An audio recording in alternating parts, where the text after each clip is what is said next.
Alright, hello everybody. Today we're working on the turntable. I originally connected it to the radio and no audio, just hum, which I kind of expected. But we're going to take it apart and go through it and see if there's anything obvious other than the cartridge. So let's walk through that. So the way this turntable works right here, it mounts to the top of this right here, these four holes, here, here, and those four screws. And there's a bracket that protrudes out through this hole and attaches here.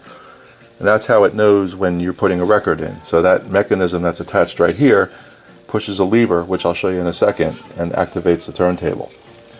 So I've got it all removed. There was a lot of dust and junk in here, obviously, over the years. So I'm going to clean this up a little bit further.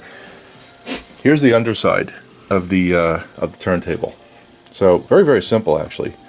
Here's the lever I told you about that we disconnected. That was connected to this door. This is the motor, which works. The turntable does turn. I am, however, going to grease it and make sure that it's properly lubricated. And here's a mercury switch. Right here. Not exactly sure why, or what. I believe it detects something. I don't know though. It looks like there's some kind of actuator here, or lever, like that, which tips it. Not sure why, but we'll figure that out later. That could be the size of the record. And then there's a couple of other levers here. Here's your electrical connections. Here's the counterweight for the arm on a spring loaded. And this is very simply when you push the record in. So not a lot happening under here. Going to clean this thing up, test those resistors that are there, look at my audio connections. I'm going to run some new wires. Those wires on there are pretty old. And then we'll see what's going on with the needle and the cartridge. I expect that I'm going to have to change the cartridge. That's a given. I think these things are salt crystal, and I know that they're very, very prone to failure. But that's not a problem. When I did the RCA 65U last year, I had to get a new cartridge. It was like 10 bucks. Easy to fix. And I do notice here that someone used electrical tape on these wires. Don't know if that's factory or not, but we'll figure that out. It's connected to the mercury switch, so maybe the switch was replaced at one point, don't know. And I see a little bit of chew marks here. Maybe there was a mouse in there at one point. Don't know, maybe not. But there's little chew marks on that mercury switch.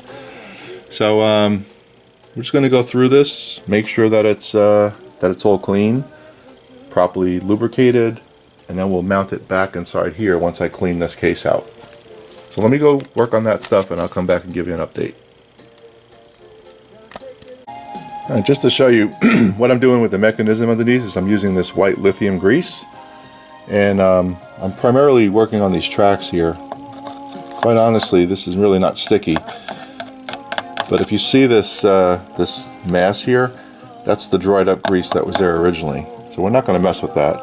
I'm just going to put some extra grease in here just in case we need it. Although this mechanism seems to work pretty well, so probably not needed, but given that someone will open this up in another 50 years, at least it'll be greased. I also put some oil in here, some 3-in-1 oil, and made sure that it spun freely. There was a little bit of I guess a rubbing that was going on originally, but I think that's gone now. And I'm going to continue. Next thing I'm going to do is start looking at these wires. Be back. So here's where we are with the record player. The needle's definitely bad, but even when it's not running, you hear this hum. That tells me something's not right electronically. I don't know. If I switch to radio, there's no hum. The hum is variable with the volume control. If I go over to the radio circuit, no hum. So I have to figure out what's going on here. Now, again, this is the wrong schematic, right? But here's the pickup, the needle, right? And it goes through these two resistors underneath, which I've checked. They're good.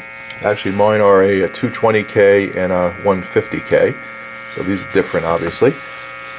And it looks like it comes up here and goes to the first AF circuit. So I'm going to take a peek under there around this tube, around this 7C6 tube, and see if I've got something shorting out, because that hum doesn't sound right to me. So I'm going to go do that and I'll be back.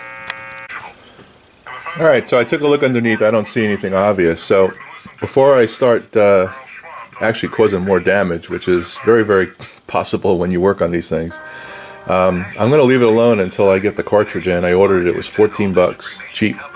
And I expect it'll be here sometime during the week. And I'll replace that. And if I still have a hum, then I'll start going back and looking for some other problems. It could be that I have one of my my audio cans too hot. I've got to look at all that. But this is how you learn.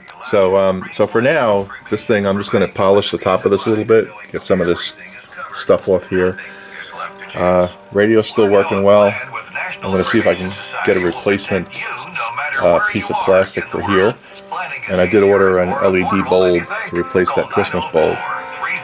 So that's where we are. This is, it's got some spring clip in here.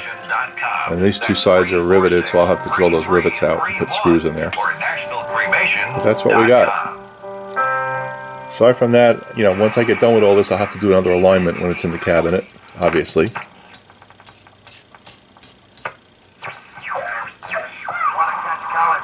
It's picking up good stations, though.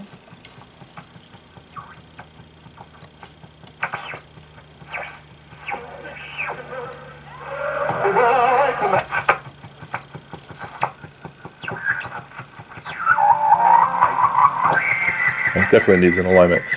And the antenna on this thing is a loop antenna. Right here. It goes around the bottom of the case. The back of the case, I should say. And one little trick. These wires are coated.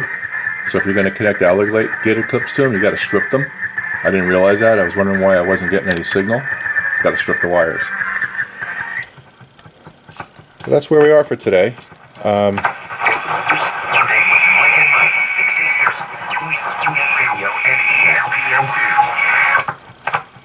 Yeah, anyway, this is boring for you. So we'll leave it here for today. And where are we?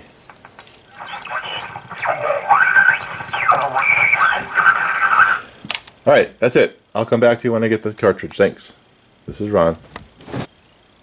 Thanks for watching, everybody, and see you next time.